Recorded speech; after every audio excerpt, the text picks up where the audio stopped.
From the heart of our nation's capital, here's Family Research Council President Tony Perkins. Good afternoon and welcome to Washington Watch, where we bring you insights, analysis, and interviews on some of the most important issues facing you and your family. And it all comes to you from a biblical worldview. So for the next hour, we will navigate the conflicts and the complexities of our nation's capital with clarity, integrity, and a relentless pursuit of truth. Washington Watch starts now. To validate this gross abuse by the House would be a grave mistake and could set a dangerous precedent for the future. For the sake of the Senate's integrity and to protect impeachment for those rare cases we truly need it, senators should dismiss today's charges. That was Senate Democrat leader Chuck Schumer. Despite the efforts from Republicans to slow down the process and hold a legitimate hearing on the articles of impeachment of Secretary Mayorkas, Chuck Schumer succeeded in outright dismissing the charges with no evidence being presented. We'll get the latest from Louisiana Congressman Clay Higgins, who was in the Senate as a member of the Homeland Security Committee from the House. And Israel is finding support from my home state of Louisiana. Louisiana State Senator Valerie Hodges joins me a little bit later to explain.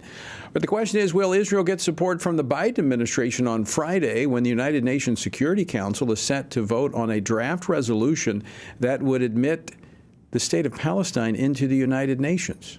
Does the U.S. plan to veto this? I'm not going to preview our UN vote. Broadly, though, Daphne, you know that the United States remains committed to a two-state solution. That was State Department spokesman Vedant Patel earlier today.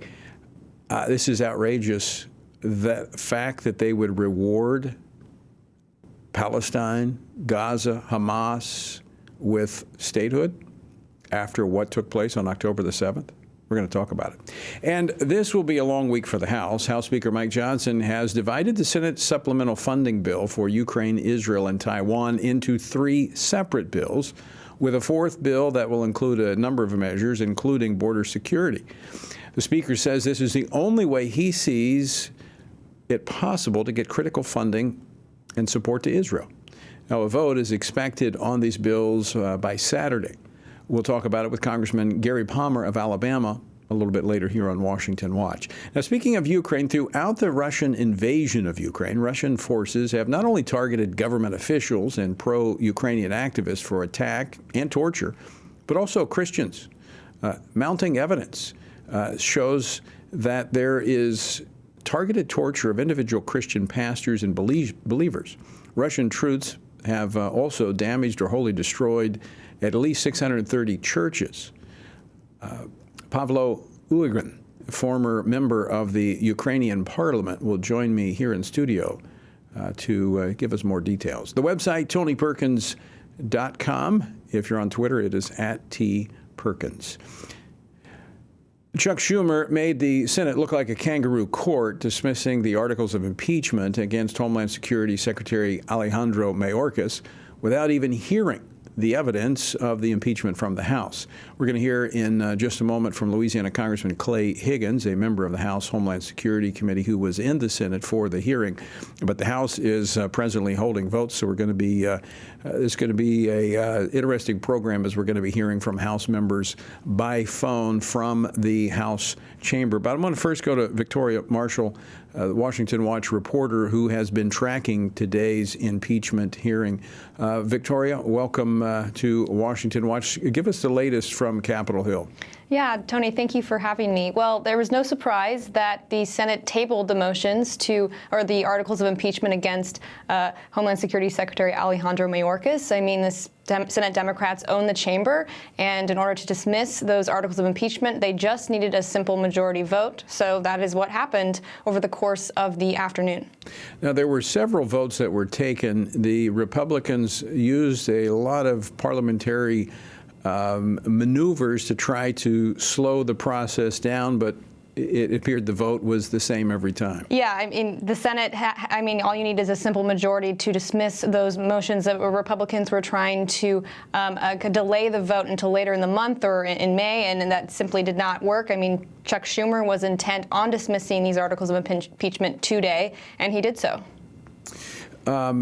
No substance was discussed in the process. This was all focused on the procedure. Yes, exactly. I mean, there was no trial because Chuck Schumer just filed 2 motions to dismiss. So they did not have any kind of evidence that was brought to the floor. There was really no trial at all. It was just good political maneuvering on Chuck Schumer's part. All right, Victoria, just stand by. I think we have Congressman Higgins coming to us from the. Do we have Congressman Higgins? Okay, we're not. He's headed to the cloakroom. So this effectively, Victoria, does away completely with the articles of impeachment. It's finished business. Over.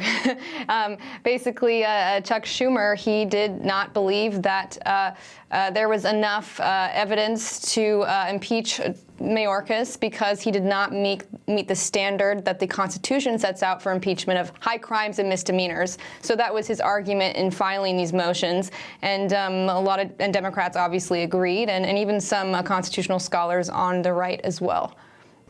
That's interesting. I would think lying to Congress would be considered a pretty serious issue, especially from a secretary of a Department of Homeland Security, almost one of the largest departments in the federal government. Yes, I know Senator Mike Lee made that argument on the floor earlier today.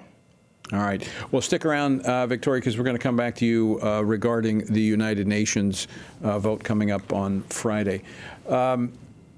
So there were several House members over in the Senate chamber during the debate taking place, members of the Homeland Security Committee.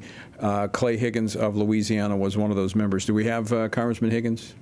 All right. He's joining us now by phone. As I mentioned, the House is taking votes, and so he's stepped off to the side in the cloakroom to talk to us. Congressman Clay Higgins, thanks so much for joining us. Yes, sir. So how would you describe what took place in the Senate today? It was essentially a procedural battle of the Democrats efforting to just kill the entire impeachment proceeding and to not allow any debate nor any presentation of evidence, and Republicans using procedural votes and privilege, recognition to force votes to try and assure that Democrats were on record with that position. Right. Because if it was up to the Democrats and Schumer, they would have just swept it after one, motion from the leader over there, Schumer. But as and you then that would have been the end of it. So it was a battle of wits and parliamentary procedure essentially today in the Senate. I was there, and Andy Biggs. We were there for the House. So just for full context for our viewers and listeners, you're a former law enforcement officer, been to court many times through the judicial process. Essentially, the Senate is sitting as a jury, as a court, based upon the charges that come over from the House. That's right. Isn't it kind of odd that there's no evidence even presented and they dismiss it before they even hear the case? Unprecedented. Unprecedented, sir. In the history of our country, there's never been an impeachment where articles have been passed through the House of Representatives and formally presented to the Senate, wherein the Senate dismissed the impeachment articles without hearing or presentation of evidence, right, unless the impeached individual had already resigned or left office. Because impeachment conviction which constitutionally is to take place in the Senate after a trial. That's for the removal of that individual from office. He's removed from office and cannot hold office again. The actual impeachment articles are born in the House of Representatives. That's the constitutional procedure. Right. So Mayorkas has been impeached. We've impeached him through the House, through my committee, and then from there, we formally presented those articles of impeachment to the Senate, wherein normally a trial would take place. Right. We knew the outcome. Similar to what you envisioned, but Right. And we knew the criminal. outcome. We knew what the outcome was going to be, that they would not find him guilty, but we assumed that they would follow precedent and allow the evidence to be presented. This sets precedent for the Senate in that they're not even holding trials when the House essentially indicts someone, impeaches someone. That's right, Pastor. And not only could it had options here, because Mayorkas is a secretary, not a president. So constitutionally and by rules, they're not required to hold a trial, on the Senate floor. They could have moved it to committee. Right. So there were Senate mechanisms that the Democrats could have accessed to allow at least the presentation of argument and debate and evidence, both evidence that I would have presented as one of the impeachment managers in favor of the articles of impeachment. And this is still America. So the Democrats and Secretary Mayorkas would have had an opportunity to present argument and debate and evidence opposing the articles of impeachment. Right. All of that presentation of evidence and debate was shut down. So Congressman Clay Higgins, let me ask you this question. Does this fuel the lawlessness that we've seen sweep across our country when we're just dismissive of serious crimes like this? Well, Pastor, it's hard for me to really get my head wrapped around what has happened with this, because I love my country and the core principles that have served our nation so well for 240 years have largely been betrayed by our own Democrat majority in the Senate today. Did America at least deserve to hear the evidence? Yeah. And to have a formal presentation of prosecution and defense, a vigorous prosecution and a vigorous defense. That's the cornerstone of our judicial system. And although impeachment is not a criminal proceeding, impeachment through the House and the Senate mirrors the type of seeking justice that Americans are accustomed to in our judicial system. Right. So American citizenry deserve to hear both sides of this argument clearly presented within the Senate as envisioned by our founders, and Democrats in the Senate have established a precedent that is frightening to consider just how heavy it is. Essentially, impeachment is over as a mechanism for accountability. Wow.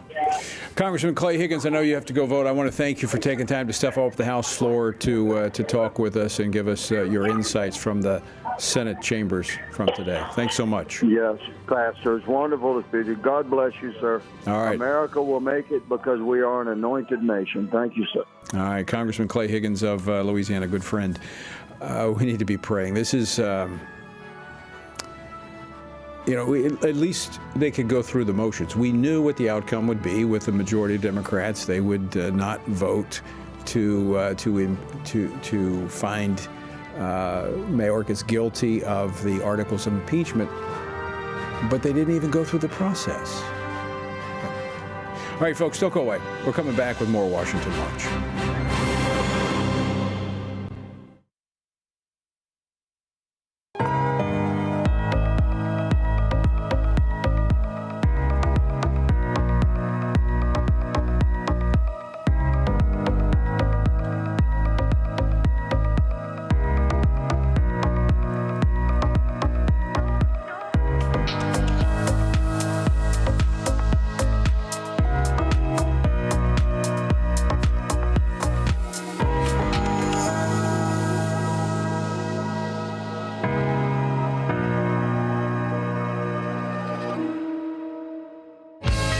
Underscored scripture in the Bible is this scripture, John 15:5. Jesus speaking, "For without me, you can do nothing." This is not about sucking it up. It's not about pulling up your bootstraps. It's about turning from this to something, someone, and his name is Jesus, who enables us and empowers us to be the men of God that he's called us to be.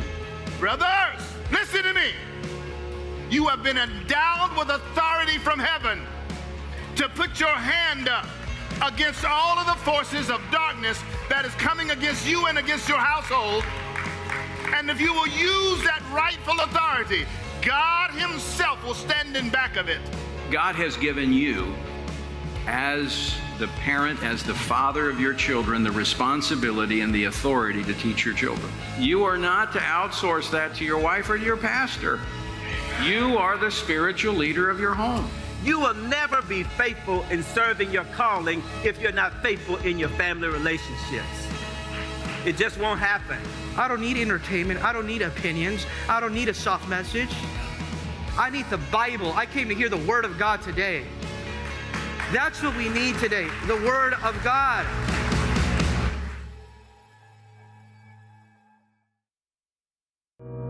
America was a bright light until the culture gave into darkness.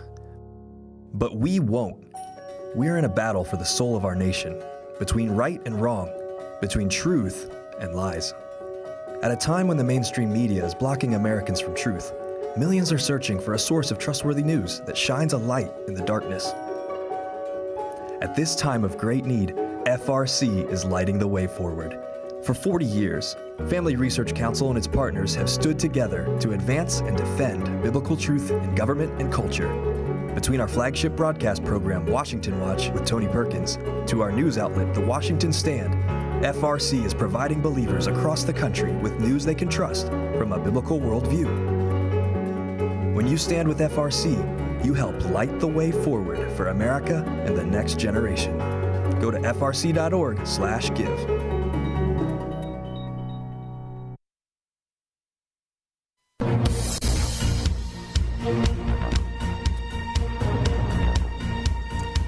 Welcome back to Washington Watch, the website, TonyPerkins.com. You know, as we were discussing in the last segment about what took place in the Senate today. In fact, senators are still having a discussion about this on the Senate floor, Republicans talking about it. But this fuels lawlessness, in my view, because it's totally dismissive of the allegations of wrongdoing. Now, again, we knew what the outcome was going to be, that the Senate Democrats would dismiss the charges or dismiss the impeachment articles. But at least the evidence should be presented, and they should fake like they care. But this is what we're seeing. Political power trumps law and order. I mean, that's the message that was sent today. Well, earlier today, House Speaker Mike Johnson released the text for 3 separate bills sending foreign aid to Israel, Ukraine, and Taiwan. Now, the House is expected to vote on this legislation by Saturday, along with a 4th bill that includes a possible ban on social media platform TikTok, provision to help pay for our foreign aid with seized Russian assets, and some border security issues. Now, this takes place even as at least 2 members of the Republican conference in the House say they support a motion to vacate Speaker Johnson, a move that would paralyze Congress and create additional chaos as the world appears to be teetering toward a global conflict. Joining me now by phone, calling in from the House floor due to votes that are taking place right now, is Alabama Congressman Gary Palmer. Congressman Palmer, welcome back to Washington Watch. Thanks for stepping off the floor to talk with us. Glad to do it, Tony. So give us the kind of what we're looking at, the separation of these funding, foreign funding for Ukraine, Israel, Taiwan. It was in one bill coming over from the Senate. It's now been divided up. Give us the latest. Well, I just finished reading all 3 bills, and I've got a lot of questions. I just handed it off to my legislative director and told him be prepared because I've written a lot of notes and a lot of questions in the text of the bills. And so I'm reserving final judgment until I get answers. Now, what will the process be moving forward with these 4 bills? Well, I think these are going to be ruled bills, and unless they've changed their mind again, Tony, and this is every time I turn around, they've changed their mind again.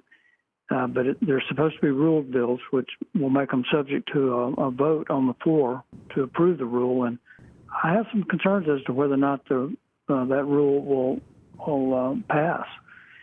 But again, I think there are a lot of questions that need to be asked and answered before we try to move forward with them. Explain for our listeners and our viewers what a rule vote, because that's a procedural measure before you actually get to the bill itself. Right. It's really a resolution to proceed. That when these bills come out of the Rules Committee, they're subject to being amended. That was initially what we were told what would happen. But before you can actually vote on final passage of the bill, you have to pass a rule. If you don't pass the rule, you can't bring the bill to the floor. That's basically the conference, the majority of the conference, making a statement that you're not going to advance the legislation. So it is a critical vote. And as I don't know how closely you followed this in the last few months, but there have been multiple times that the rule has been taken down. That's right. That's what we call it when it doesn't prevail. And that is pretty much unprecedented, except in this Congress. Very few rules are taken down, except now it becomes a standard practice, it appears. So how do you get forward if the rule goes down? What happens then? We're talking about aid to Israel. I know that the Ukrainian aid is controversial. Many people are not really excited about that, in fact, opposed to it. I'm going to be talking a little bit later with a Ukrainian pastor who's talking about what's been actually happening in that country and why U.S. support is critical. So what happens to our key allies if these bills don't go forward? I think we have to try to bring them back under a suspension vote. And I don't know if they'd be brought back as a package or separate bills. But one of the questions I have about the Israel bill is that it includes humanitarian aid for Gaza. And I understand the suffering that is going on there, but there are consequences for starting a war, Tony. Right. And people suffer those consequences. And I have concerns that the whatever humanitarian aid that we provide, it would be abused. Yeah. And possibly result in providing Hamas with more ability to fight Israel. And I just, like I say, I'll keep repeating this, there are a lot of questions.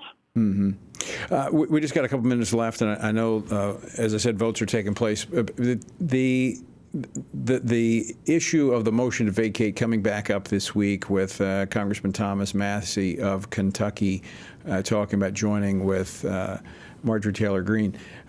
Is the House really ready to move back into a period of total chaos like we saw when Speaker McCarthy was ousted?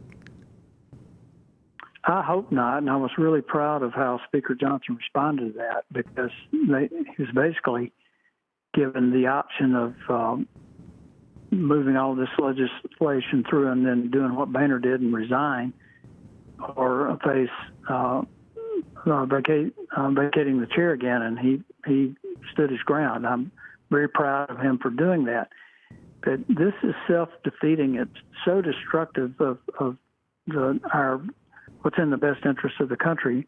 And honestly, I felt like taking McCarthy down, we had momentum. Right. Was a bad idea. I agree. So we've got 7 months left, Tony, between now and the election for us to find a way to come together, not only in the House of Representatives, but as a conservative movement. We have got to stop fighting each other. We've got to find a way to get through this so that we come back in 25 with a majority in the House and the Senate and the White House, so that we can do the things that have to be done. Well, you need to sit a couple of your colleagues down and have that conversation with them, because they're going about that the wrong way. But I agree with you. It needs to happen. Congressman Gary Palmer, got to run, but thanks so much for taking time to join us today. Thanks, Tony. All right. Gary Palmer of Alabama. Like I said, crazy day, a lot of things happening on Capitol Hill. Don't go away. We're going to take a look at a resolution out of Louisiana standing with Israel. That's next.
This Friday, the 15-member United Nations Security Council is scheduled to vote on a Palestinian request for full United Nations membership. Now, according to reports, diplomats say the draft resolution recommends that the state of Palestine be admitted to membership of the United Nations, effectively recognizing a Palestinian state.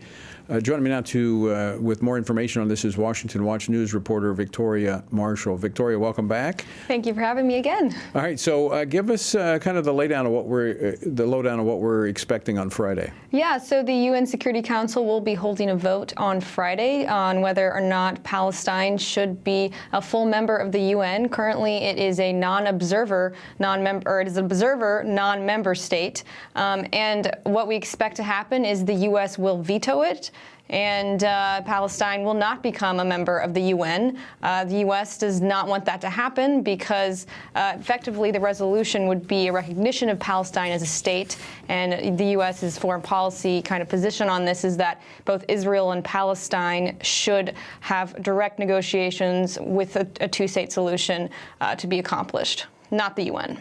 All right. Well, we'll be watching that vote Friday afternoon very closely. Victoria, thanks again for joining us. As Victoria mentioned, the State Department of the Biden administration has said that they prefer to see they prefer to broker a normalization agreement between Israel and Palestine, that they want to see this carried out because they support a two-state solution. This is not something that the United States should be imposing on Israel. That if it works out and it works for Israel's benefit, then fine. That's what they should do. In fact, after the outbreak of the war, after Israel was attacked by Hamas, the Knesset in Israel passed a resolution essentially stating that they should be left to negotiate what is best for them in terms of their relationship with Palestine. That passed 99-11.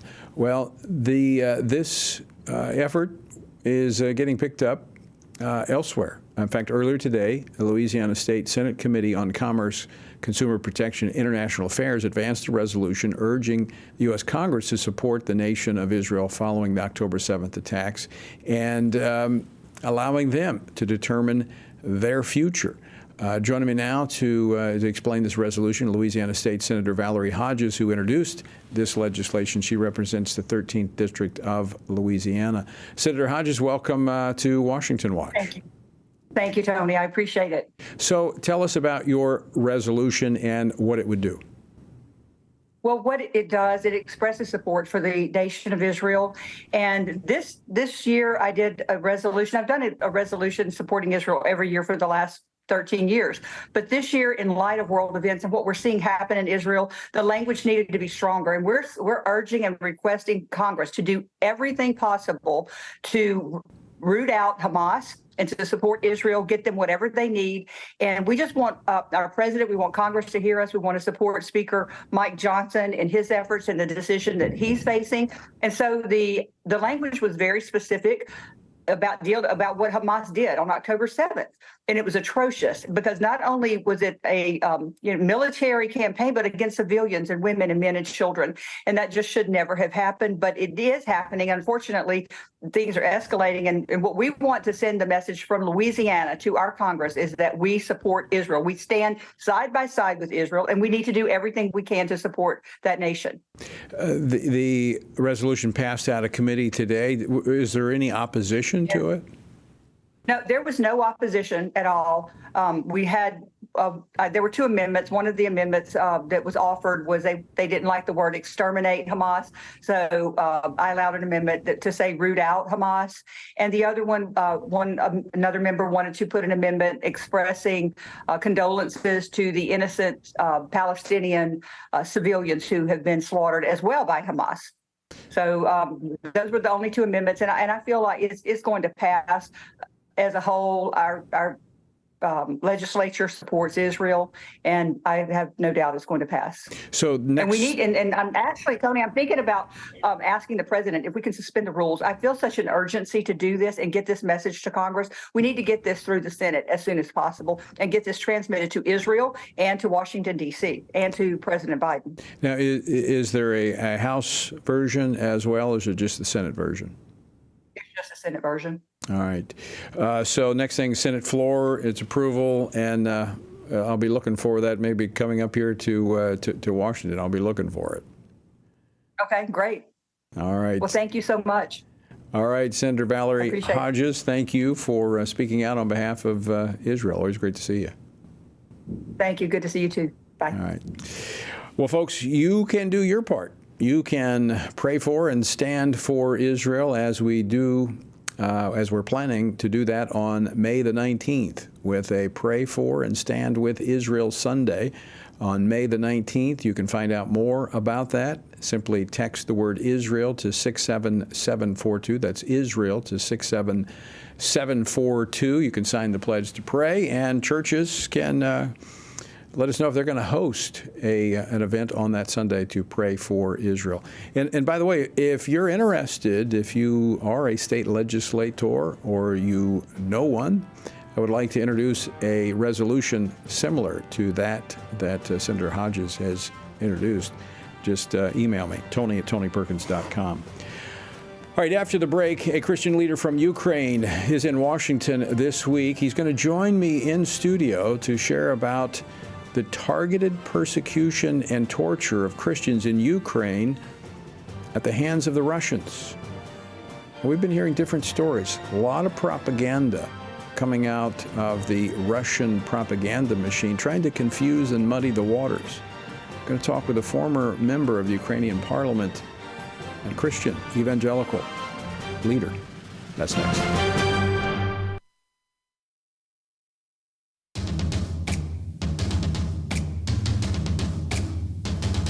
The Lord reigns. Let America rejoice. From coast to coast, let justice reign, peace reign, righteousness reign. Lord, let it rain. May the clouds of blessings gush and rain down upon us. Yet even in the clouds, we see the light of your face. Make your face shine on these states, we pray. We pray, and then we work. We work in the strength you provide. The joy of the Lord is our strength. Strengthen our hands to do all to God's glory. Whether we eat or drink or vote, everything is holy. So we vote to God's glory. We vote because we can. We vote because we love our nation. We vote because we love our people. The people rejoice when the righteous rule. But when the wicked rule, the people mourn. Adorn our land with oaks of righteousness. Place men, place women, place those in authority who know their place, who know that they are under authority. Men and women who will stand for the true, for the good, for a more beautiful America. But how can they stand if we don't stand? We must stand. Lift us up. Help us stand. Raise us to that summit which is yourself. For those you raise to that summit, do not fall. You are able to keep us from falling. Until that day when we do fall before your throne, where our King reigns now. Now, let us rejoice and pray, vote, stand. Amen.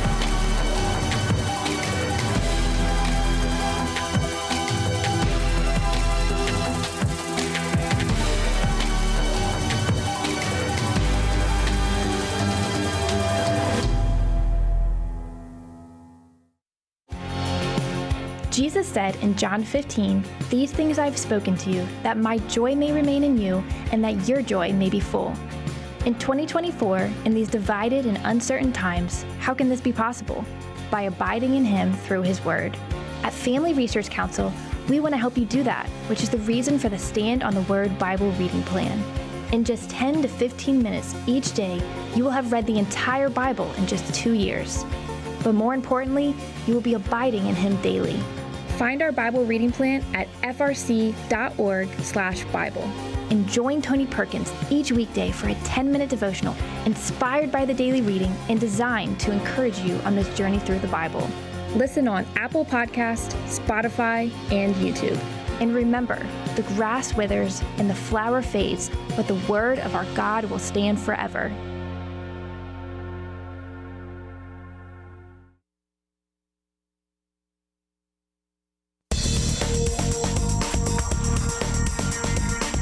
Welcome back to Washington Watch. Good to have you with us on this Wednesday. The website, TonyPerkins.com. And again, to join with us as we pray for and stand with Israel. Text Israel to 67742. That's Israel to 67742 to pledge to pray for Israel and to find out more about how you can be a part of the May 19th event. Our word for today comes from Joshua chapter 10 as Israel engages in a decisive battle. Then Joshua spoke to the Lord in the day when the Lord delivered up the Amorites before the children of Israel. And he said in the sight of Israel, sun, stand still over Gibeon, and moon in the valley of Ajalon. So the sun stood still and the moon stopped. And there has been no day like that before it or after it that the Lord heeded the voice of a man, for the Lord fought for Israel. Now, two keys to overcoming the opposition we see here. Number one, Joshua spoke to the Lord. Our prayer life is essential. The second key is stay in the battle. After marching all night and fighting all day, look at his request. Let us finish the work. Let the sun stand still. He didn't pray for a break or for relief, but for the opportunity to complete the mission. Speak to the Lord and stay in the battle. For more on our journey through the Bible, text Bible to 67742.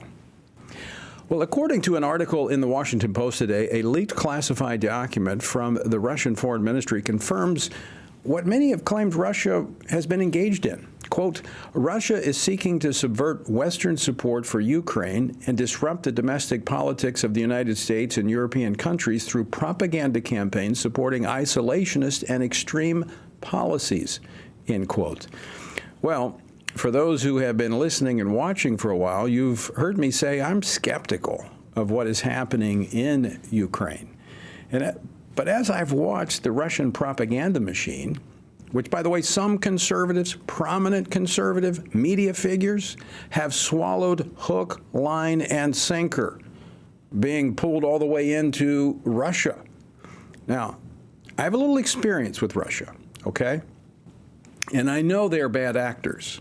I've been sanctioned by Russia for speaking out about their horrible human rights and religious freedom record. Now, that was in their own country.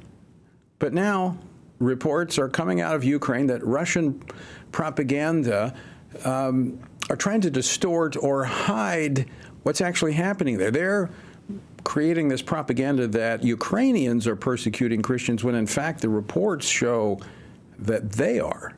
Now, throughout the Russian invasion of Ukraine, Russian forces have not only targeted government officials and pro-Ukrainian activists for attack and torture, but Christians. Priests, pastors. According to the Institute for Religious Freedom, in addition to persecuting individual Christian pastors and believers, Russian troops have damaged or wholly destroyed at least 630 churches, prayer houses, and other religious facilities in Ukraine. While this may not fit the narrative pushed by even some conservative commentators, I've spoken with Christian leaders from Ukraine who have borne witness to Russia's ruthless and brutal methods against believers. Joining me now in studio to discuss this is Pavlo Ungurian. He is a former member of the Ukrainian parliament who is currently in Washington to discuss the persecution of Christians in Ukraine. I've known Pavlo for a number of years. He's come to the States many times prior to the war in Ukraine. Pavlo, welcome to Washington Watch. Thank you very much, Tony. It's a great opportunity to see you. Well, it's good to see you again. And of course, we've communicated off and on during the course of this war. But let's, I want to stop for just a moment, step back and give us a little background on what brought you here to Washington, D.C., your background, having been in the parliament there, and why you have come here to the United States. Oh, yeah. This is a little bit long story. I was born in the Soviet Union. I was born in the evangelical family. in the Soviet Union, evangelicals was under persecutions all the time. My grandparents was under persecutions. My grandfather was a pastor. He was persecuted. And Russia, as a follower of the Soviet Union, continued this practice to kill, to persecute the Christians, especially evangelicals, everywhere inside Russia, but also in some occupied territories, like occupied territories of Ukraine. As a Baptist in my fourth generation, I understand how important is religion freedom. It's very important for us. But Russia just declared the holy war against West, against Western civilization. Let me stop you there for just a moment, because what happened when the wall came down, areas like Ukraine that got their independence became free. There was an explosion of religious freedom, and with that explosion, the church grew dramatically, did it not? Yeah. When the Soviet Union was collapsed, it was a great time for the evangelicals to build all the many thousand churches. Right now in Ukraine, we had more than 10,000 evangelical churches. But on the Soviet Union, it was just 1,000. And from Ukraine, it was grow also missionary ministry for all Eurasia continent. And more than 60% of Russian pastors are Ukrainian missionaries. And this is why the Kremlin regime so Ukraine has been kind of like the evangelical hotspot of Eastern Europe. Absolutely, yes. So what I see, as I was making reference to being sanctioned by Russia, I've been sanctioned by Russia and China for my role on the U.S. Commission on International Religious Freedom. And we've been tracking now for over a decade Russia. There was a time when the windows were open. A lot of probably our listeners may have gone to mission trips to Russia after the wall came down. I trained some of the first military police officers in Eastern Europe after the wall came down, back in my previous role as in anti-terrorism. But those doors closed quickly, and we saw Russia, as Vladimir Putin came back to power, to begin to crack down on anything but the Russian Orthodox Church. Is that accurate? Absolutely, yes. Unfortunately, the Russian Orthodox Church is a part of the regime. It's like department of some special services of the Kremlin regime, and they weaponize the faith. It's like the same like in the Iran. Right. They weaponize the Muslim faith against Israel, against all the world. The same picture in Russia. So what has been happening since the Russian invasion into Ukraine as it pertains to pastors, churches, religious leaders? Have they been targeting those individuals? Oh yeah. The war was started, the first phase of war was started 10 years ago. Immediately when they invaded in the Donbass, the eastern part of Ukraine, immediately they started to target in different groups, including evangelicals. Just a week ago, it was 10 years after the 4 evangelical ministers was killed in the city of Slavyansk. Okay, some would say, well, yeah, it's a war. People are going to get killed. That's tragic. But can you specifically say they're targeting religious leaders? Yes, they're specifically targeting for evangelicals and other independent religion groups. There's reports that they're torturing these religious leaders. Yes, many of them in prisons. It's not just Baptists, but also Pentecostals, Adventists, Greek Catholics there. Many of them in prison and tortures. For what reason? They just moved them to the Russian Orthodox Church, or they call them like American agents, and they need some secrets from America. So they tend to see evangelicals as agents for the West? Yes. It's not just new narrative. It was used by KGB on the Soviet time. All the time FSB, KGB, the Russians special services, they call evangelicals as American CIA agents against the Russians. And that's carrying over into Ukraine. Yes, absolutely. Yes, absolutely true. So how many churches have? I mentioned there's like 630. I mean, that was an older report. I mean, are we still seeing the destruction of churches? Oh yeah, unfortunately. unfortunately, every day it's continued. Just 3 days ago, the beautiful church in the Chasov Yar city was just bombed in the Kharkiv region. A few weeks ago, it was the missile strike in the city of Kupiansk, and they killed the pastors there, the Pentecostal church, and destroyed absolutely church building. Now, there's evidence has emerged that some of these missiles are coming from Iran. Is that correct? Oh yeah, we saw this evil empire, as a President Reagan tell, evil empire united together, like Northern Korea, Iran, and Russia together. Northern Korea sent ballistic missiles and the artillery weapon for the Russia, but Iran sent them thousand drones, called name Shahid, and every single night, I'm living there, I'm a witness of that. Every single night, Iranian drones have a massive attacks in the Ukraine, and the Iranians trained themselves last 2 years how to operate these drones in the real battlefield against future attack against Israel, for the future attack in Israel, and it's coming. Just happened a few days ago in the Holy Land of Israel. Now, Pavlo, you served in the parliament. You're not in the parliament right now, but you served in the Ukrainian parliament. There is, there's concern here in the United States among conservatives, and I put this with the backdrop of the propaganda that has been identified coming from Russia, that they're trying to elevate these voices of isolation. And I would describe myself, quite frankly, as a rational isolationist. I don't believe America should get involved in everything, but I do think this is a very strategic and important war that is unfolding, because if Vladimir Putin rolls through Ukraine, he's not going to stop there. Absolutely. Up next, it will be Romania, Moldova, or Baltic countries, or Poland. We right now like a wall of security. Actually, it's our role long time, but first of all, in this time. You have said to me that this is a spiritual war. Yes. Explain that. Yes, the spiritual reasons of this war is because the Ukraine, it's the largest evangelical group in the European continent. Ukraine became in Christianity 1,036 years ago when the King Vladimir, our king, was baptized. All the nation became in Christianity, and from that ancient times, we started to be the largest missionary group in this territory of Eurasia, territory of darkness. When the Soviet Union was collapsed, evangelicals just sent 1,000 missionaries everywhere in Russia and Central Asia, Caucasia, Middle East, Northern Africa, but especially Russia and Central Asia countries.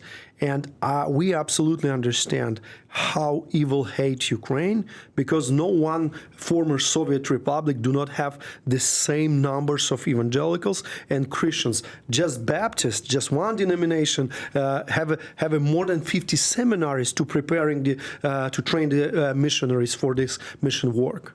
So do you think that looking at when you say spiritual battle, it's something I talk about here often, is that there is a realm of the spiritual beyond the physical that we see. There's a physical war going there, but there's a spiritual war that is going on as well.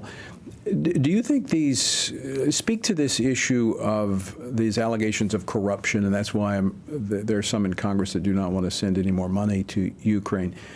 Is that real, or is that kind of part of the spiritual battle to cloud the issue? Yeah, we have problem with corruption. It's true, because country which was under atheistic communistic regime more than 70 years, that's seen inside us, and this is one of the part of the spiritual battle against that evil, against corruption, and this is a role of the churches in Ukraine to stand against corruption, and we try to do that. It's needed some time, it's needed some prayer and fasting, but we try to fight against corruption also. Also, one more our spiritual field, it's to be Bible Belt for the European continent, such a liberal continent, right. Pro-family, pro-life issues. As you know, I'm a conservative movement executive secretary. It's one more spiritual reason for this time. So you see the vision of Ukraine as being a kind of a Bible belt. Absolutely, yes. The Ukraine is in the top 10 religious countries in the European continent, and together with the Western European Christian nations, we like Bible Belt for the liberal European continent. We're almost out of time, Pavlo. What would you ask of Christians in America, the churches in America, to be thinking and doing as it pertains to our brothers and sisters like you in Ukraine? First of all, we would like to say thank you for your prayers and supporting, because many churches pray and support us for the humanitarian urgent needs. Second, we're asking your prayers and supporting, especially for this week, appropriation bill. Ask your congressmen to help us. Next, let's create strategic partnership between Christians, evangelicals, conservatives in U.S. and Christians and conservatives in Ukraine to do our missionary ministry, global missionary ministry, and to protect our values. 30 seconds, Pavlo. What happens if the United States does not continue its aggressive support of Ukraine? It will be Russians come and kill us, everybody of us. It will be a big tragedy in the center of Europe. I hope God can protect us, but we are looking for the protection from His angels. And I have this book, and it's a real stories here how God physically protect us many times, included my city, and I am a witness how God created this storm in the Black Sea and stop Russian Navy fleet. Pavlo, I want to thank you for your courage. Thank you. Thank you for being here, and we will pray and we will stand with you. Thank you, brother. All right. Folks, we're out of time for today, but I do want to encourage you to pray. Washington Watch with Tony Perkins is brought to you by Family Research Council and is entirely listener-supported. Portions of the show discussing candidates are brought to you by Family Research Council Action. For more information on anything you've heard today, or to find out how you can partner with us in our ongoing efforts to promote faith, family, and freedom, visit TonyPerkins.com. Also, to leave a comment about Washington Watch, call our watch line at 1-866-372-7234. That's 1-866-372-7234.